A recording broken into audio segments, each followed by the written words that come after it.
It's pretty weird.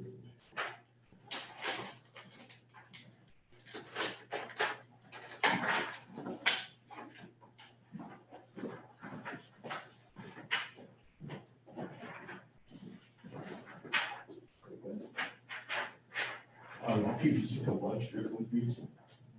I'll send you over there.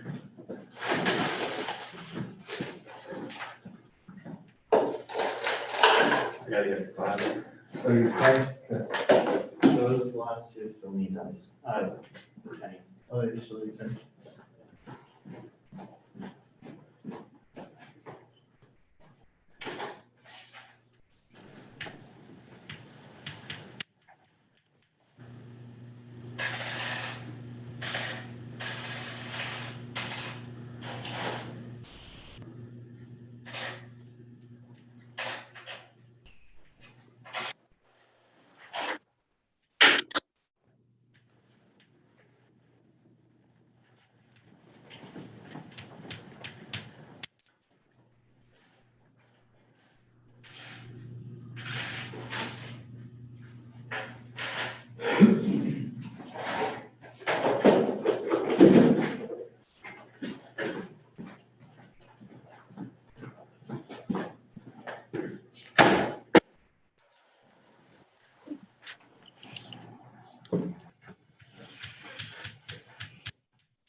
Number 4.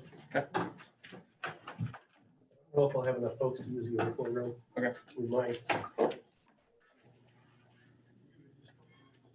Okay.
I'll need one of those sheets up here. Okay. And I'll need a set of pennies as well. Okay. In dice. So grab me a set with 8-sided dice, please.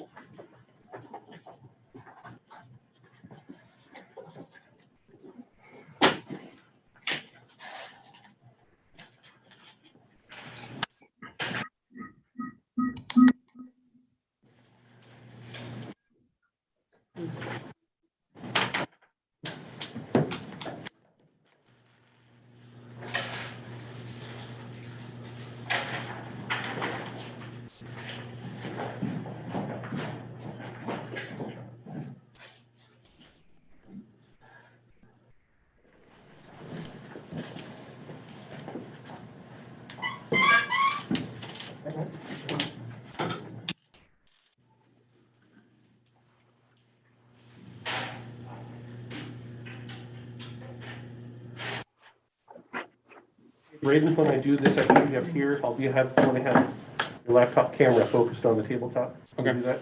Yeah, I can do that. Good morning, folks. Thank you all for being here. Glad to see so many folks showing up in person. For those of you who are remote, I do hope you have either that Word document I sent printed out, or at least available for editing on your computer, as well as a number of pennies and a number of dice, according to the instructions I sent out early last week, as well as over the weekend. But before we get into the entropy activity, I want to say a few things about heat engines. And really, the third law of thermodynamics and entropy is intimately related to how efficient we can make engines. As we discussed on Friday, in a heat engine, you take heat, energy, from something hot, and it's dumped into something cold. So you take advantage of a natural flow of energy. Heat will naturally flow from hot things to cold things. And when it does, you can divert a fraction of that energy to do useful work. So how much work you can extract, well, we never really talked about that. There is a maximum amount. And that's what's determined essentially by the third law of thermodynamics. Wonderful, thanks. Are those 8-sided? Those are 10-sided. I needed 8-sided. 8-sided? Yes. We got one. We'll have one. And the efficiency of an engine is basically the amount of work that could be done divided by how much energy the engine takes in. So that would be work divided by QH. That's the efficiency of an engine. But because of the third law and some mathematics we're not going to get into, we can calculate the maximum possible efficiency of a thermal engine. And that's sometimes called the Carnot efficiency. And it's equal to the temperature of the hot reservoir, whatever we're combusting. So basically, you're talking about some sort of like coal plant or a gas plant. It's the temperature of the burned fuel. So when you burn the coal, burn the natural gas, or in a automobile engine, you burn the gasoline. What temperature is it? What temperature is in the combustion chamber? That's what TH is.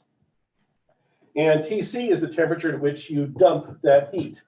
Basically, it causes a combustion, and you take advantage of the natural tendency for heat to flow from the hot interior of that combustion chamber out into the environment.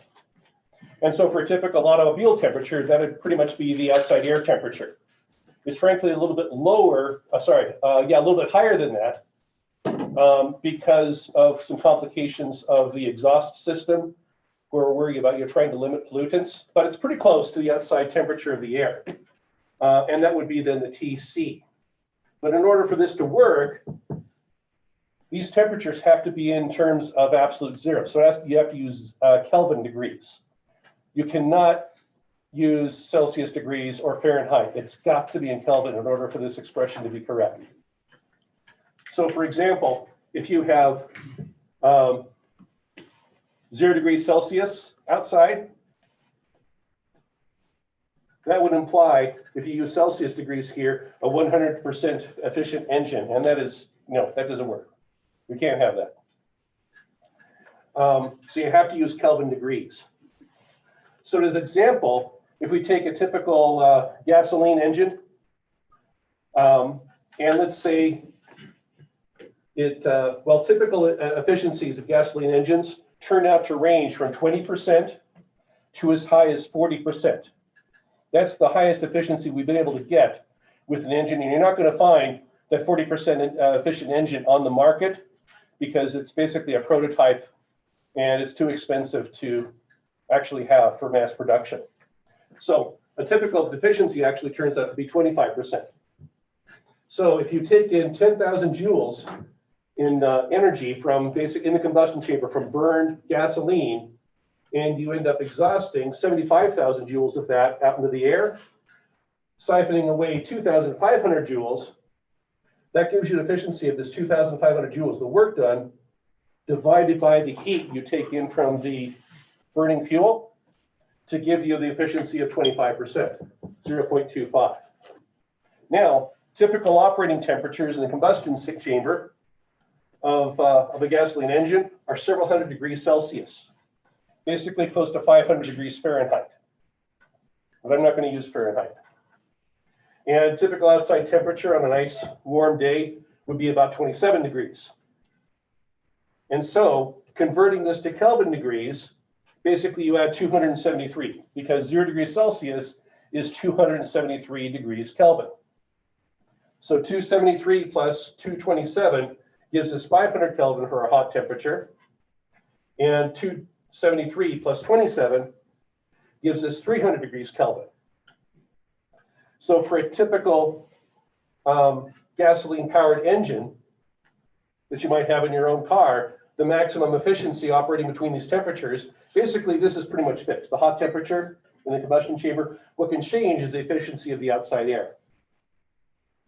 You get 40%, which is quite a bit higher than the maximum theoretical efficiency, the actual operating efficiency of that engine. Now, I mentioned that you could have some gasoline engines as high as 40%. That's because they really, really up the high temperature in the combustion chamber. They use advanced materials to be able to have materials that can withstand very much hotter temperatures. And they use some rather fancy fuel injection and fuel preparation in order to have incredibly high temperatures.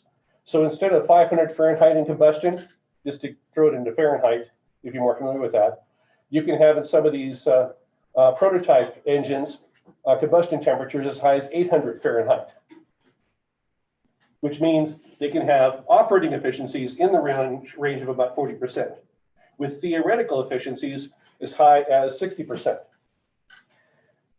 But for the typical car, you're looking at an actual efficiency between 20 and 30%, and a maximum theoretical efficiency of between 40 and 45%. And if you're looking at power plants that actually we use to generate electricity, we have coal burning plants and natural gas burning plants that have efficiencies as high as 65%, with theoretical efficiencies going quite a bit higher. Actually, no, sorry, I got that backwards. Those are the theoretical efficiencies, 65%, and operating efficiencies of around 40 to 45%. So not doing too bad. But how we can come up with this maximum possible efficiency is a bit on the complicated side. We're not going to get into it, but it's all related to the third law of thermodynamics as well as the second law of thermodynamics. And it has to do with the concept we call entropy. And entropy is a much misunderstood concept. And I believe in simplifying it down to the level of this text, he would actually make some errors. He equates entropy with disorder. That is not quite technically true. And to point out the reasons for that, it's too lengthy to actually talk about in class, but if you're interested, I posted an article by Dr. Steyer on our Moodle site that goes into a bit more detail at a level that I think is accessible to pretty much everybody in the class.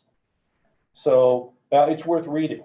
But basically, the third law of thermodynamics states that you can never, through any sort of normal process, reduce the temperature of any system down to absolute zero. But there are many alternate ways of explaining this.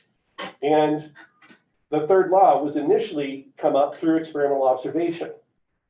And it had to do with the nature of equilibrium. Basically, things tended to approach an equilibrium situation where if it was isolated, it would have pretty much constant thermodynamic properties, temperature, pressure, volume, that sort of thing, in that we always seem to approach an equilibrium. And we didn't really understand why the equilibrium was where it was, but that's how they kind of phrased the third law of thermodynamics.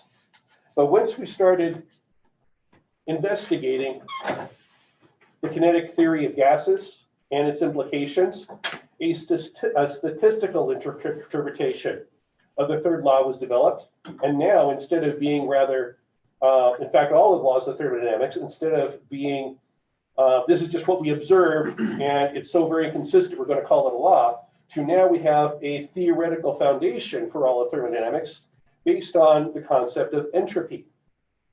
And that basically what entropy is, it's the number of available microstates for any given observable state of the system. So this is where I'd like to go to the PowerPoint slide. We can bring that up, please. Oh, we need the projector on.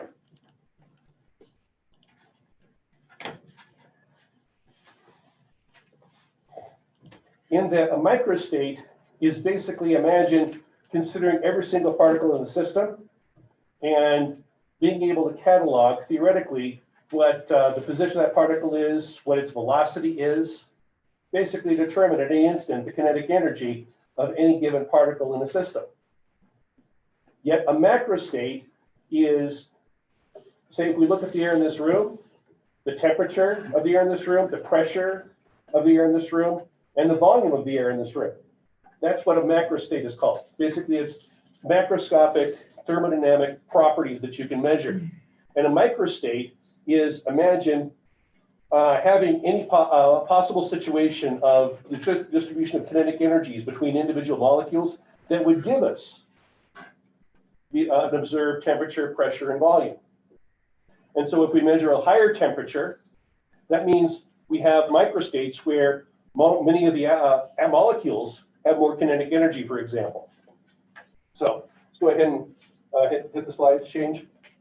So it's entropy is a statistical representation of microstates and macrostates. If you can identify the state of each individual in the group, basically each molecule, a microstate is a possible arrangement of each individual in the group. So basically imagine as a microstate, a collection of microstates, being all the possible ways you could distribute energy to the individual molecules in this room so that we could still measure the same temperature and pressure. That's what a microstate is. And a macrostate is the arrangement of all individuals without identifying each one. So basically, what we could look at were temperature, pressure, and all that. But there are many possible microstates, ways of distributing that energy between individual molecules to get to what we can physically observe, the temperature and pressure and the like. Okay, hit the next slide. And what we find is that every microstate is equally probable. Basically, as an extreme illustration, imagine all of the air molecules in this room occupying a teeny square cubic centimeter of volume in that corner over there and no other molecules anywhere else in the room. That's a possible configuration of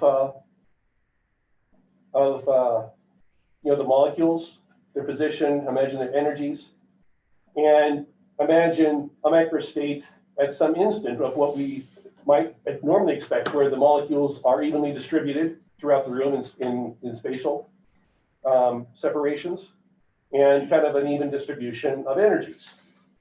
Any one specific microstate is just as likely as any other, but there are far more ways of arranging different microstates to have the molecules evenly distributed than there is to have them all concentrated in a single cubic centimeter.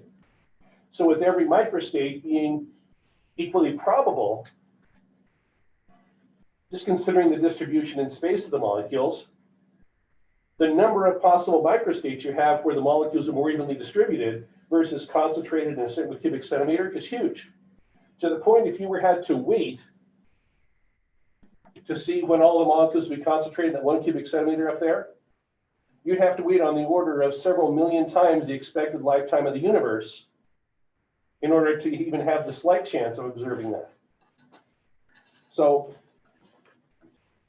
another way of thinking about equilibrium is it's the situation in which we have the most available microstates for those macroscopic properties that we can measure, mainly temperature, pressure, and volume.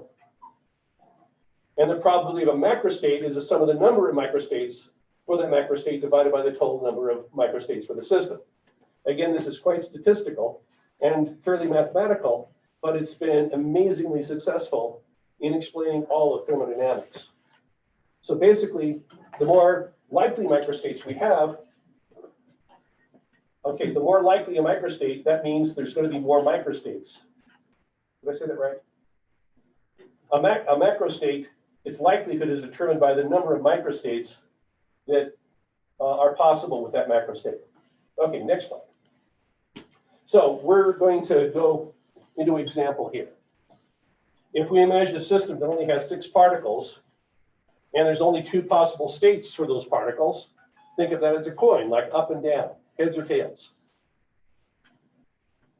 And we can count the number of possible microstates for each macrostate of the number of coins that are heads up out of 6 coins.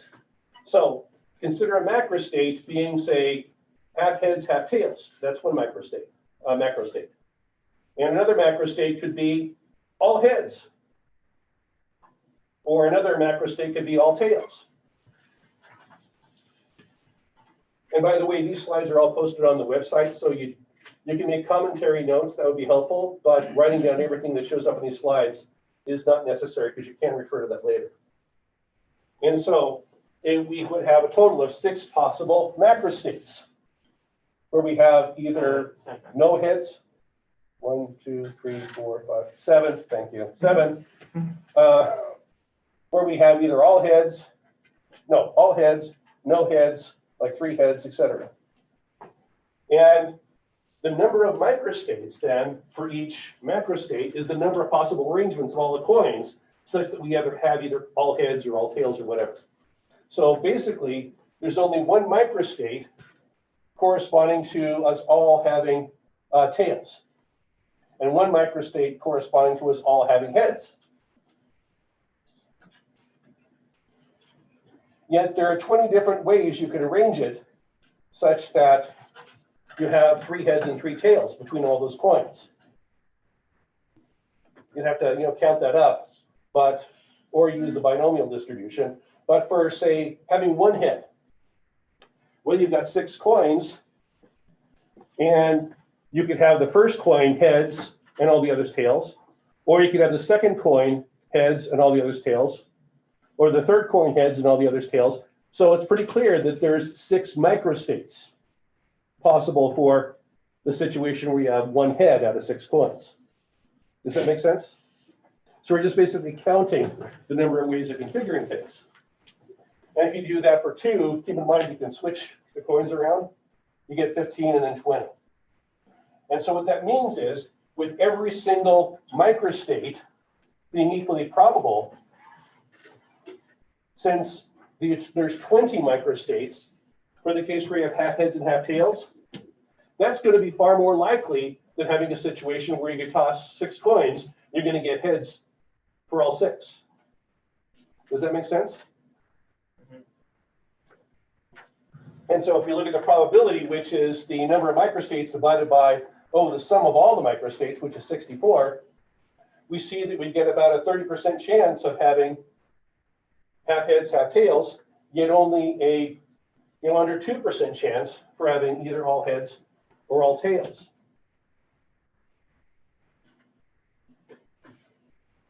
Yeah, it's not quite 0. It's closer to, it's about 1.5%. Oh, no, this is a running sum. If you add them up, it adds up to 100. Okay, next slide, please. And if you do a graph of, say, where we have the 6 coins, you have the 1.5%, then you have the like 32%, and then this was something like, 23%, and then down to something like 9%. That's the orange squares. Well, if you do the same thing for 12 coins, 20 coins, and 100 coins, you start to see that this peak that you get, where it's most likely to have it kind of half heads, half tails, getting sharper as comparatively the chances of getting either all heads or all tails gets much, much smaller. So for example, with 100 coins, the chance of getting all of them heads is like minuscule compared to the probability of having half heads, half tails. And frankly, the chance of having a third of them all heads or a third of them all tails also becomes vanishingly small if you're talking about 100 coin tosses. And you're going to get something more and more peaked. Now, when we're talking about systems like the air molecules in this room, we're not talking about 100 molecules. We're talking about billions of billions of billions of molecules on the order of the 10 to the 25th molecules, which is a ridiculously huge number. So you can imagine that if we're talking about molecules that numerous, how we could distribute them throughout a room, and we have more than just 2 states. We could talk about basically the kinetic energy being a virtual continuum for each one, well, it turns out that one way to think of equilibrium is in terms of statistics. Statistically, what is most likely? That is going to be the equilibrium. And not just most likely by a little bit, meaning that if you look at the thermodynamic properties in terms of temperature and pressure, there's going to be essentially very little deviation once you get to huge numbers like that, after considering all the possible microstates of the system. And this is what I'm hoping we're going to kind of verify in our activity today. Okay, so next slide. So you're going to get a bag of dice, should be on each of your tables. And I'm going to go through an activity here where, here we have. I'm going to do it with 8-sided dice. So I'm going to go through this. And you want the number of coins laid out in front of you that you have dice. So I want to shift the camera over here. Yep. So we can see what I have.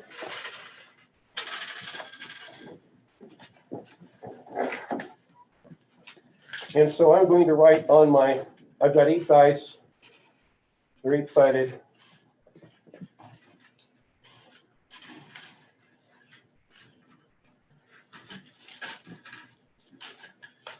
So I'm writing 8 H's. So we're starting off with all heads. I'm not going to count this state right here. This is not going to be a state that I'm going to count. So I roll all 8 of my dice. Now, for those of you who are fortunate enough to have 6-sided dice, you only have 6 coins. If you have 20-sided dice, you should have 20 coins. Those of you with 20 pennies have a bit of a challenge. You're going to have to, I think we have, what, 10 20-sided dice in each bag? Yep. You're going to have to roll those dice twice for each iteration. So fortunately, I've got 8-sided dice here, so I've got as many dice as I have things. So I roll it, and okay, I've got a 4. So the 4th coin I'm going to flip over. And I got a 7. The 7th coin I'm going to flip over. 1, I'm going to flip over the 1st coin. 5, I'm going to flip over the 5th coin. 8, I'm going to flip over the last coin. 8, I'm going to flip over the last coin again. 6, I'm going to flip over the 6th coin. And then 8, I flip over the last coin again. So what I have now is tails, heads, heads, tails. So tails, heads, heads, tails, tails, tails, tails, tails. So I have 2 heads and 6 tails. Okay, now I'm going to do it again. I'm not going to change this. Which side did they start on? I started all heads. Okay. So I roll the dice again. So I've got a 2, so I flip over the 2nd coin. I've got another 2, I flip the 2nd coin again. I've got a 3, I flip over the 3rd coin. I've got a 7, I flip over the 7th coin. Oh, I just moved the wrong coin. 2, I flip over the 2 coin. 3, I flip over the 3rd coin. 1, I flip over the 1st coin. And 2, I flip over the 2nd coin. So now I have heads, heads, heads. So heads, heads, heads, tails, tails, tails, heads, tails. So I've got 1, 2, 3, 4 heads and 4 tails.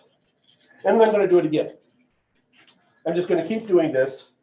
And if you have 6, 8, or 10-sided dice, I want you to do this 4 times for every sided dice you have. So if you have 6-sided dice, I want you to do it 24 times. If you have 8-sided dice, do it 32 times.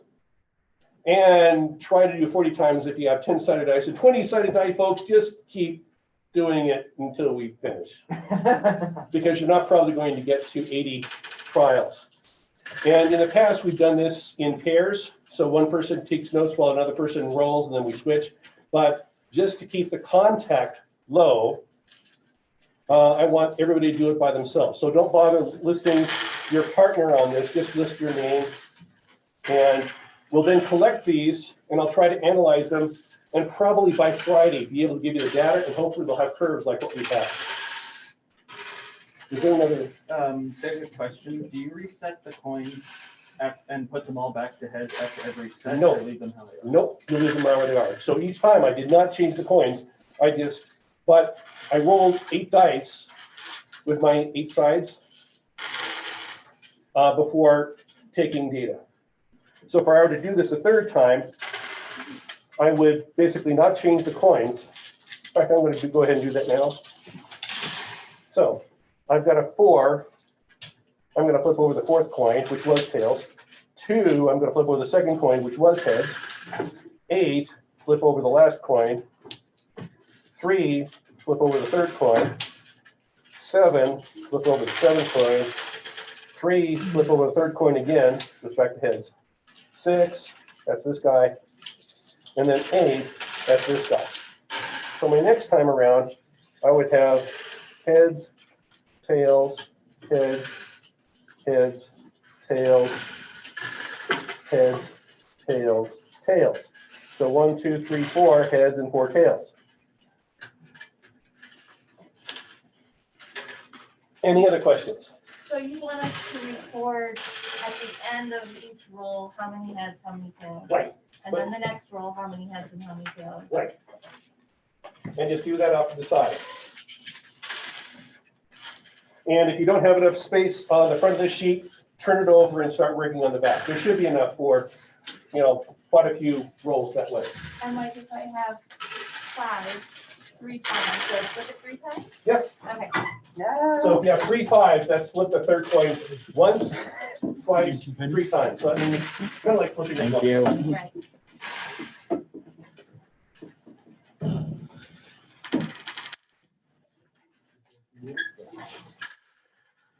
Is there another slide after this? Yes. Okay, so what I have here is I went through and did a graph.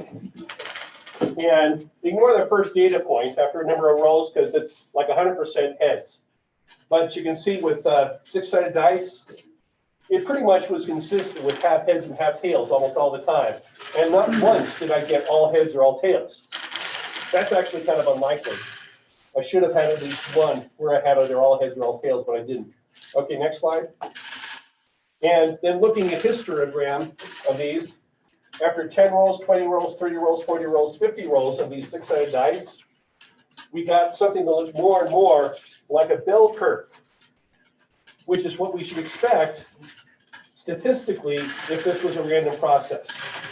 And ignore this bit over here because that was the very first. I counted the all heads together. I really shouldn't have for the first time.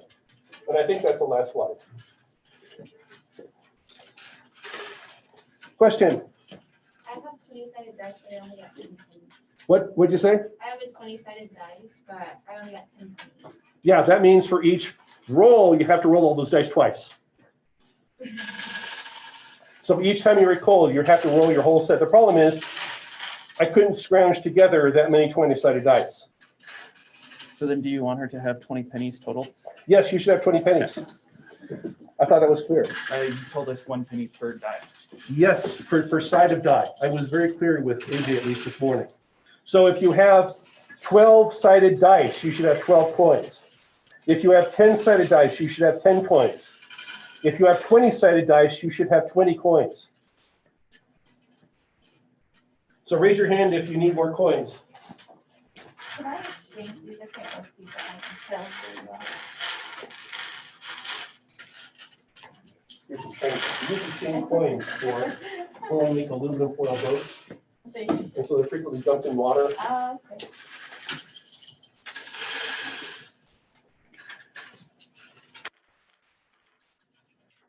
Yeah, if you're having difficulty reading whether or not they're heads or tails because there's a lot of patina on them, just raise your hand and we'll switch some of those out for you.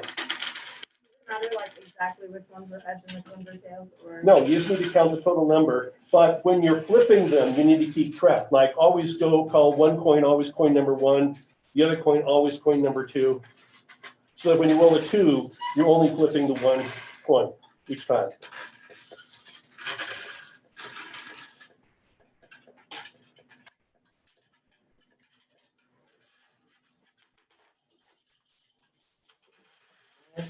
They keep jumping off the table.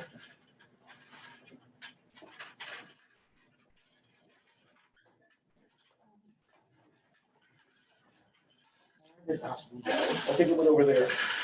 You got it. So one thing I hope to impress upon you with all this is that when we're dealing with huge number of particles, saying whatever basically equilibrium is the most likely possible configuration of microstates. That's basically what thermodynamic equilibrium means. And when we're talking about numbers of particles as large as we are, likelihood turns into inevitability very, very quickly. And that there are a number of microstates that seem improbable because, sorry, a number of macrostates that seem improbable because the number of microstates is small. And that's because every microstate is equally probable. And so for something as extreme as having all the air molecules briefly occupying a cubic centimeter in the corner, well, is just as likely as any given microstate where they're all evenly distributed. Not too bad. Because there's not very many ways of arranging all of the molecules in the cubic centimeter in the corner. You'd have to wait many times, if not billions of times, the age of the expected age of the universe before it's even slightly likely for that to occur. And we have some dice. Maybe Colton, could you be on dice patrol because they're frequently falling? Yeah. If you could. Basically, if there's a dice, pass it to the center aisle, and Colton will be able to get it.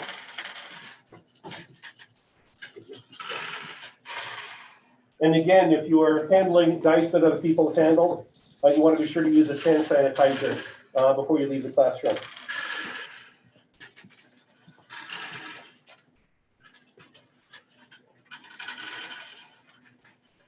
So we don't have anybody in the overflow room, right? No.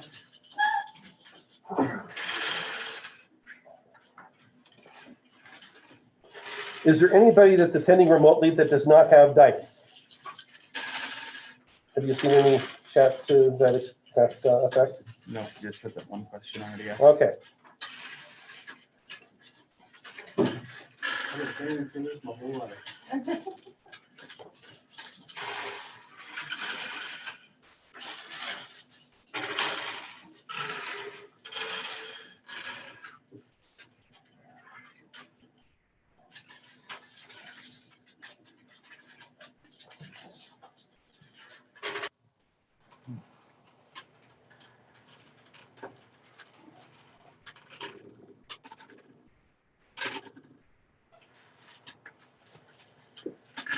I think I might need a replacement for one of these. It's going up pretty badly.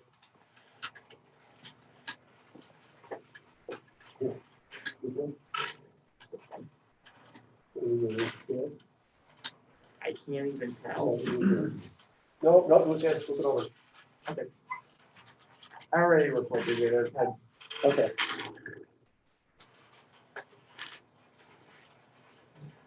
Fortunately, I know a few gamers.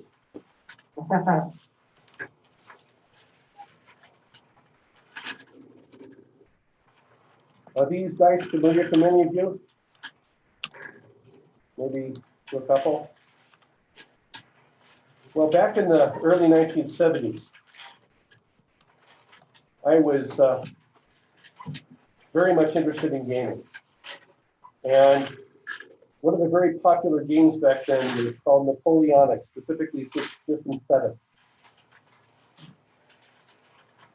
by GDW, Game Designers Workshop, where it involved basically recreating Napoleonic battles, where simulate the fogs of war, the different players, each representing a different army, would be in a different room, and you would have a game master that would be the mediator for all of it. And back in the, it turns out it was the late 60s, a fellow by the name of Gary Gygax, who was a game master, allowed the Prussians to hire elven archer mercenaries. And then another person hired a mercenary group of orcs. And it kind of snowballed from there. And they ended up using the heroic leader rules than for individual people in a similar gaming system that eventually became known as Dungeons and Dragons. When I started playing this game back in the mid-1970s, using basically handwritten and dittoed notes that we got from Gary Gygax. So everything was based on probabilities with various different combinations of rolls of six-sided dice. And then a mathematician by the name of Craig got involved and introduced, we could handle a lot of these probabilities a lot simpler if we had multiple sided dice, not just six-sided. So they can touch, dice. Yeah, TSR, Technical Studies Rules Group, actually came up with the first set of what they called high impact dice, that the rest of us called mud dice, because they quickly became spherical after just a few years of use. I could regale you with tales on the development of that game if anybody's ever interested. I will take you up on that sometime. And if you look at old players' handbooks for Dungeons and Dragons, you will find my name. Really? Did you play Dungeons and Dragons now? I don't have time. I want to, but I'm not really familiar with the rules. Nope. Yeah.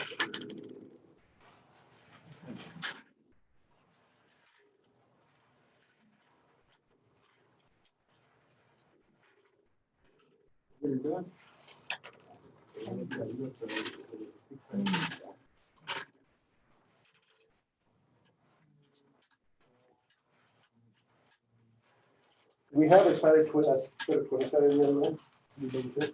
If you have six-sided dice and you're done, we're going to give you a bunch of 20-sided dice. If you've got the 40 rolls that you, let's see, what is it? 6 times 4, 24 rolls. Yeah. If you've done 24 roll sets, we'll start you off with a different set of dice. I'm on my sixth one because it takes so long to process. That's right.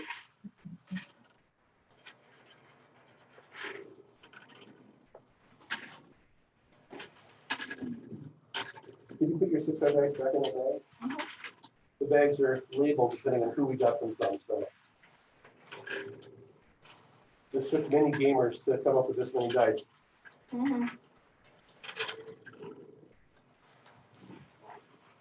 I noticed that one of these instead of a 20 has a unicorn engraved on it. I think that's my daughter. Ah, so funny.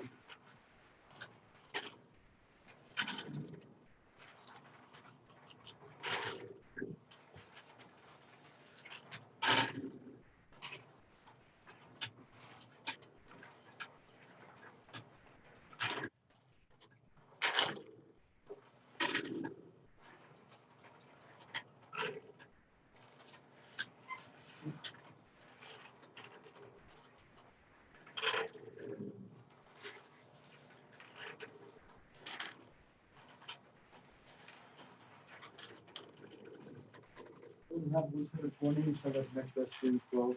Okay. Yeah, we need 22.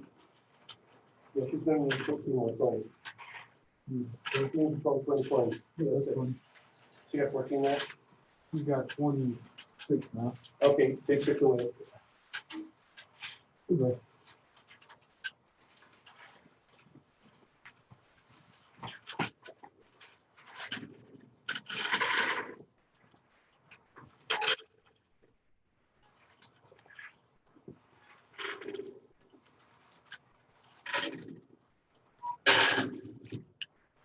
Anybody else need 12-sided dice? If you've got 6-sided dice and you've done all 24 rolls, we'll switch you out with some 12-sided dice. You have any more? I'll make it double check that. It's conservative.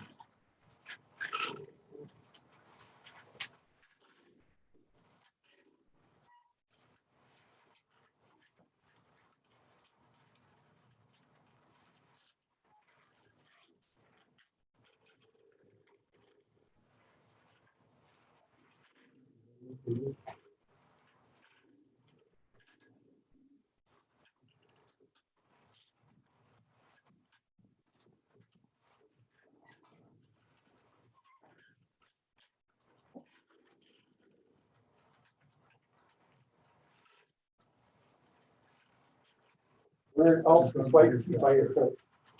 Huh? Oh. Nope. Yeah, no problem.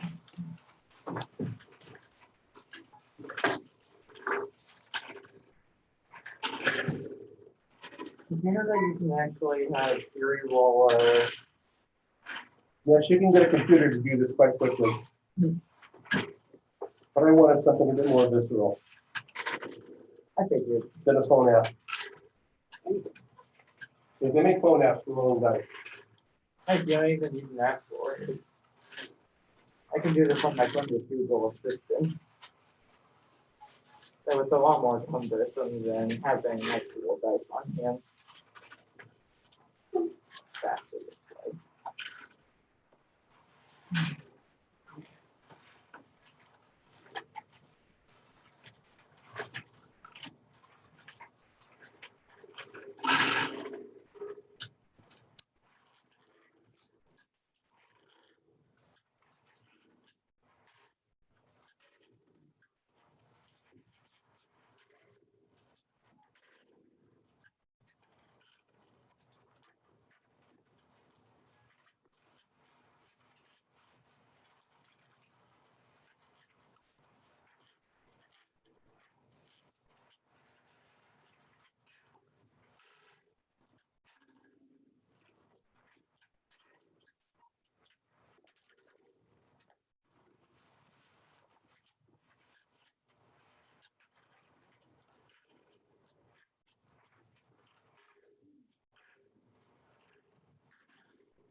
Anybody with 6 needs another book? Needs six.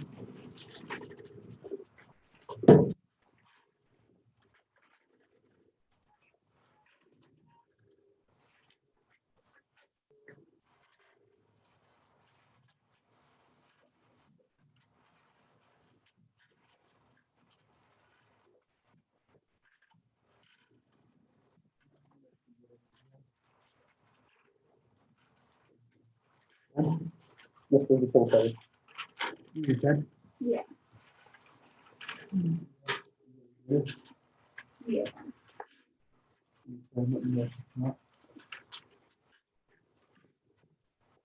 Anybody else need another one?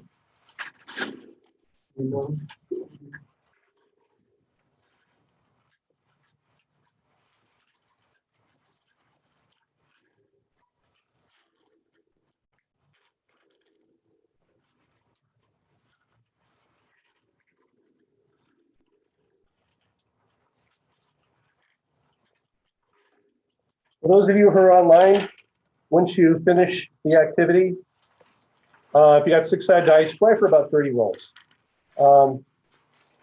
Send me that either a scan of your worksheet or an edited copy of the worksheet as an email attachment. And I would like those by this afternoon, if at all possible.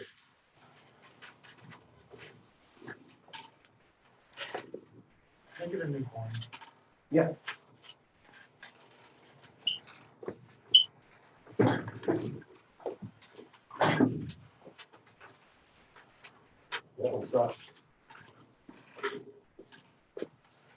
Okay, who needed another one?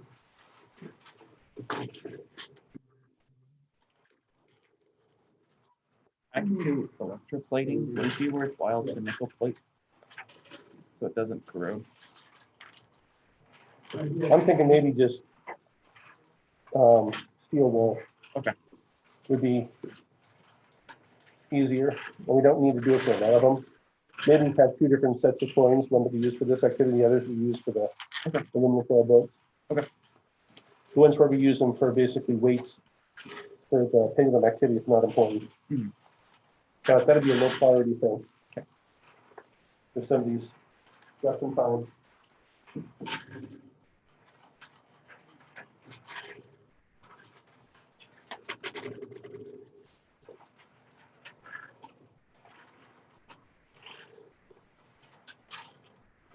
How many people are online remote today? 1, 2,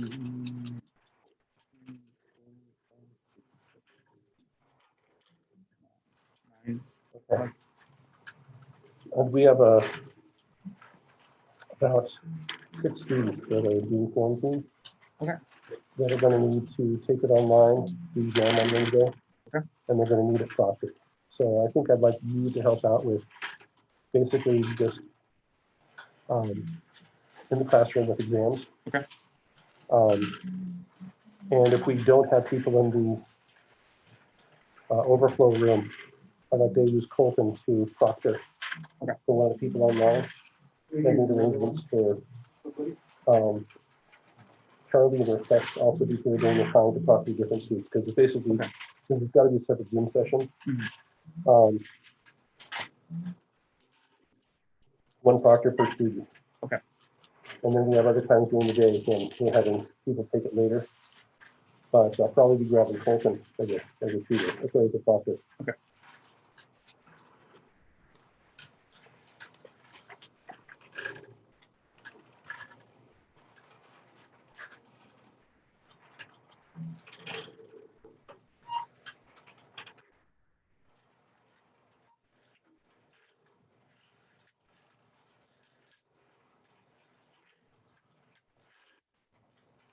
I'm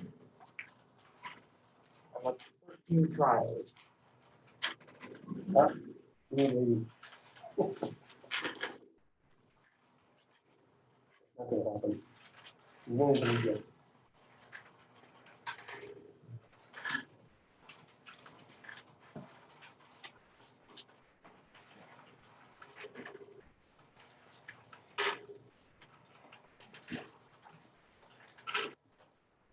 Okay, folks, at this point, I'd like you to stop with whatever role you're dealing with right now, record your data, put the dice back in the Ziploc bag that you have. And when you leave your worksheet there on the back table. And where do we have the wipes for folks? Okay. Be sure to wipe down the surface of your table and your seat before you leave. That's about all the time we have for today. Thank you for your attention. Remember, we have an exam on Wednesday. And if you can attend either my office hours today or tomorrow, I hope to be able to discuss the exam and any questions folks might have about what I would intend to stress. If you have not had a chance to take the practice exam, it's on the Moodle site, I encourage you to do so. Thank you for your attention, folks. Just put your here, probably.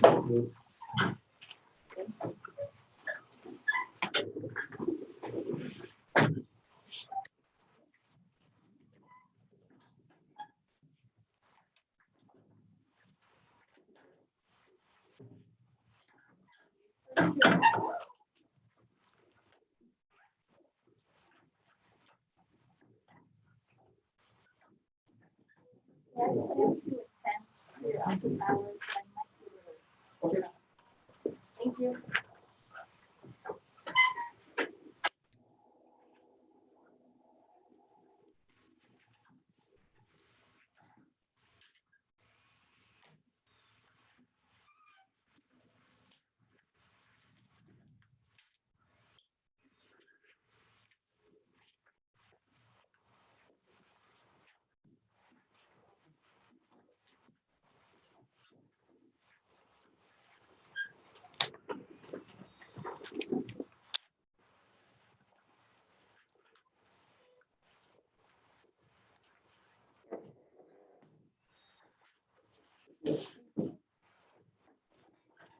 So sort them back into the color. Right? Yes. And then do I need to worry about decontaminating them before I get them back to people, or just let them sit for a couple days? Just let them sit for a few days. I don't think it's worth the time. Cool. 10 to 11:30.